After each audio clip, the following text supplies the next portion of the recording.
Welcome to my group's presentation of the Yokut people and the Tule River War. In order to do this history lesson justice, I need to take you back even further than the Yokut people to the beginning of the Central Valley.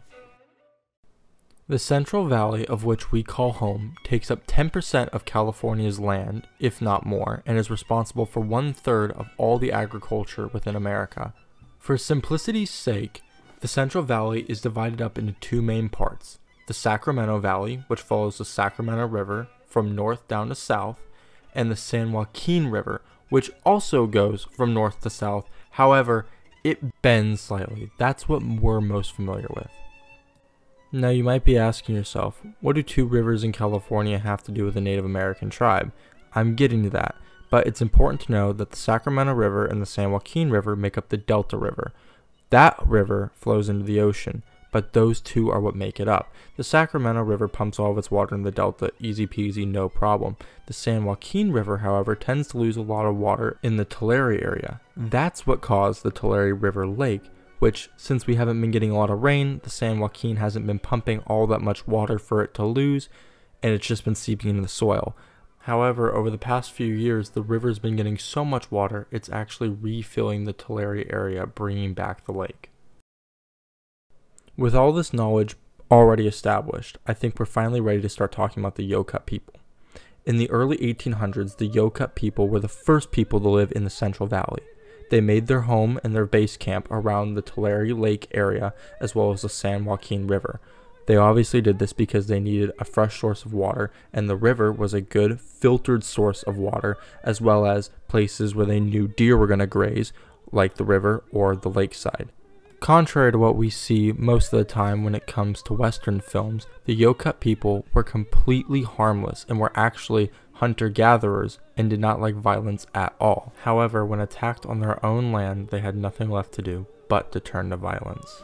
Now, while I can do my best to tell you a little bit about the history of the Yokut people, I'm going to let Kenny Barrios, a cultural liaison at the Santa Rosa Rancheria with his partner Christina, tell you in depth the full story and the culture of the Yokut people. Although he doesn't go into great detail about the battle at Tule Lake, he does do a phenomenal job laying out never before seen cultural background to the Yokut people. I'll let him take it from here. My name's Kenny Barrios. I'm Tachioka. I'm the cultural liaison for the Santa Rosa Rancheria. And this is my co-worker, Christina. Hi, I'm Christina, but I'm Chumash. So yeah. I'm the Tachi's southwesternly neighbor.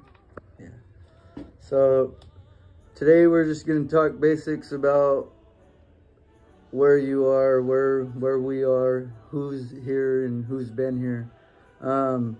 So the lake, Tulare Lake Pa'ashi, that's what we called her, or called it. We called the lake Pa'ashi. Pa'ashi means Tulare Lake. There were five original tribes that were around the lake. There was the Wamilchi, the Walasi, the Wawul, the Chuna, and then the Tachi. So Tachis are the last tribe that's originated from the lake. So when the lake was here, it provided us with everything. We didn't need to go anywhere else for anything unless we wanted to trade for like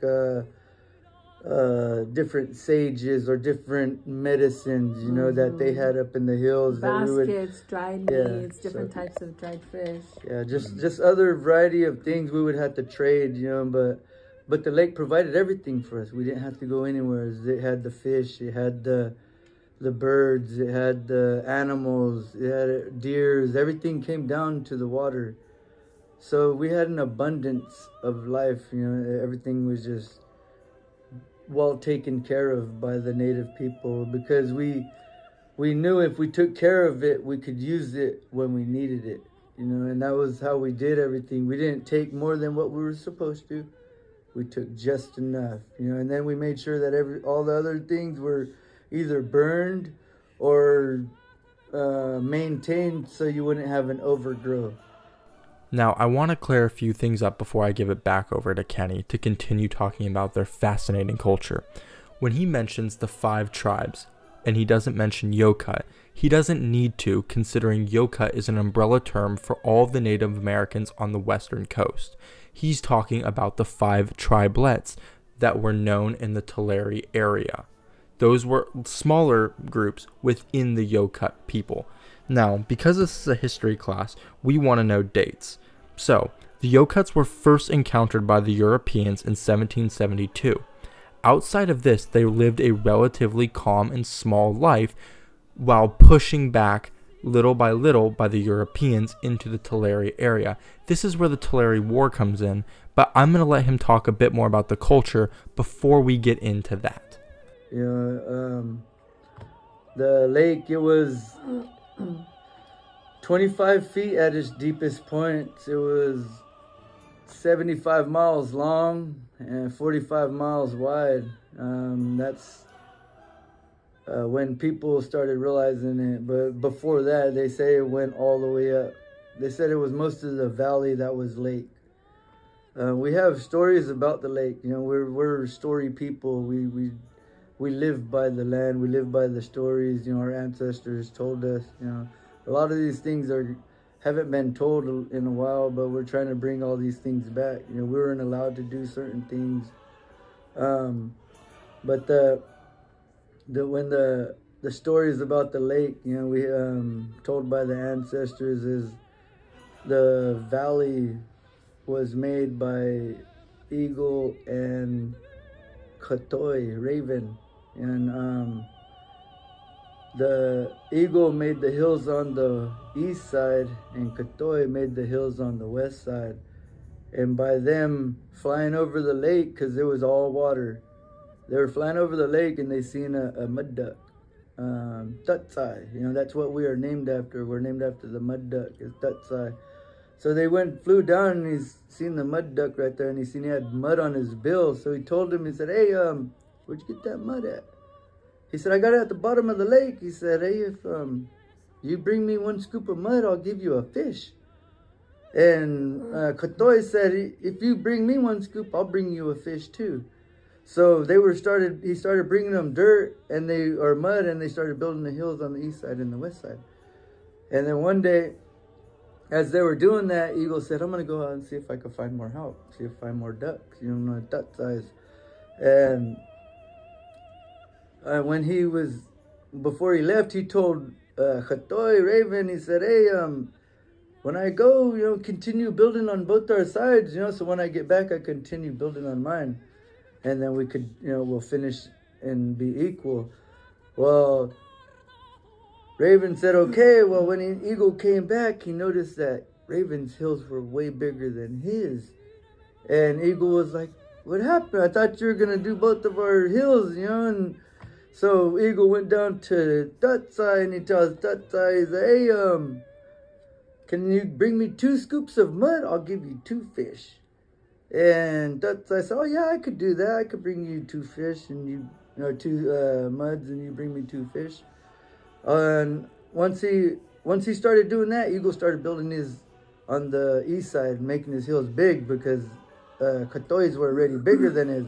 So as soon as he was building and building and building and building, then as soon as they were done, that's why you notice Eagle's hills on the east side are way bigger than the ones on the west side. Switch, really. So, but those are our stories. That's a creation story of how the valley was made, how the hills were made on east and west side. And now that we've covered all that culture, it's time to talk about war. Now, because the events I'm about to tell you that lead up to this war happened in 1850, there aren't many pictures I can show you of this event, but the little ones I can, I'll put up on the screen. Besides that, you're just going to have to use your imagination. It all started in 1850 when 20,000 Native Americans moved from the coast that they had called home for hundreds of years, had to move into the valley due to Europeans settling along the coast. In December of 1850, John Wood and fellow miners set up mining companies in Tulare area. When they did not leave, the Yokuts were forced to attack, killing 2 settlers. This led to a small skirmish that would intensify over the coming months and build up pressure between the Yokuts and the settlers.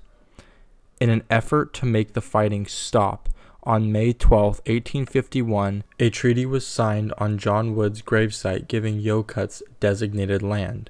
However, 18 treaties would be signed within the next 16 months. On July 8, 1852, the U.S. Senate unanimously voted down these treaties. However, they did not bother to mention this to the Yokuts. In July of that same year, while shopping at a trading post near Fort Miller, a violent fight broke out between the local miners and the Yokut people, leaving 12 Yokuts dead. This was the final spark that set off the war between the Yokut people and the miners of Millerton. And just like that, in early 1856, troops are moved into Fort Millerton with orders to attack the Yokut people on site. Officially in 1856, the war begins. It wages for all of 6 weeks, and within that time, 300 to 400 Yokuts are left dead for no reason other than the government being too lazy to tell the people of their land, who were naturally already there, to pack their stuff and get out. For no reason, 300 to 400 Yokuts dead over a miscommunication and land rights by greedy Europeans. And that is the overall story of the Yokut people and the Battle of the Tule River War. That concludes our documentary on the Yokuts of the San Joaquin Valley. We hope you enjoyed. Goodbye.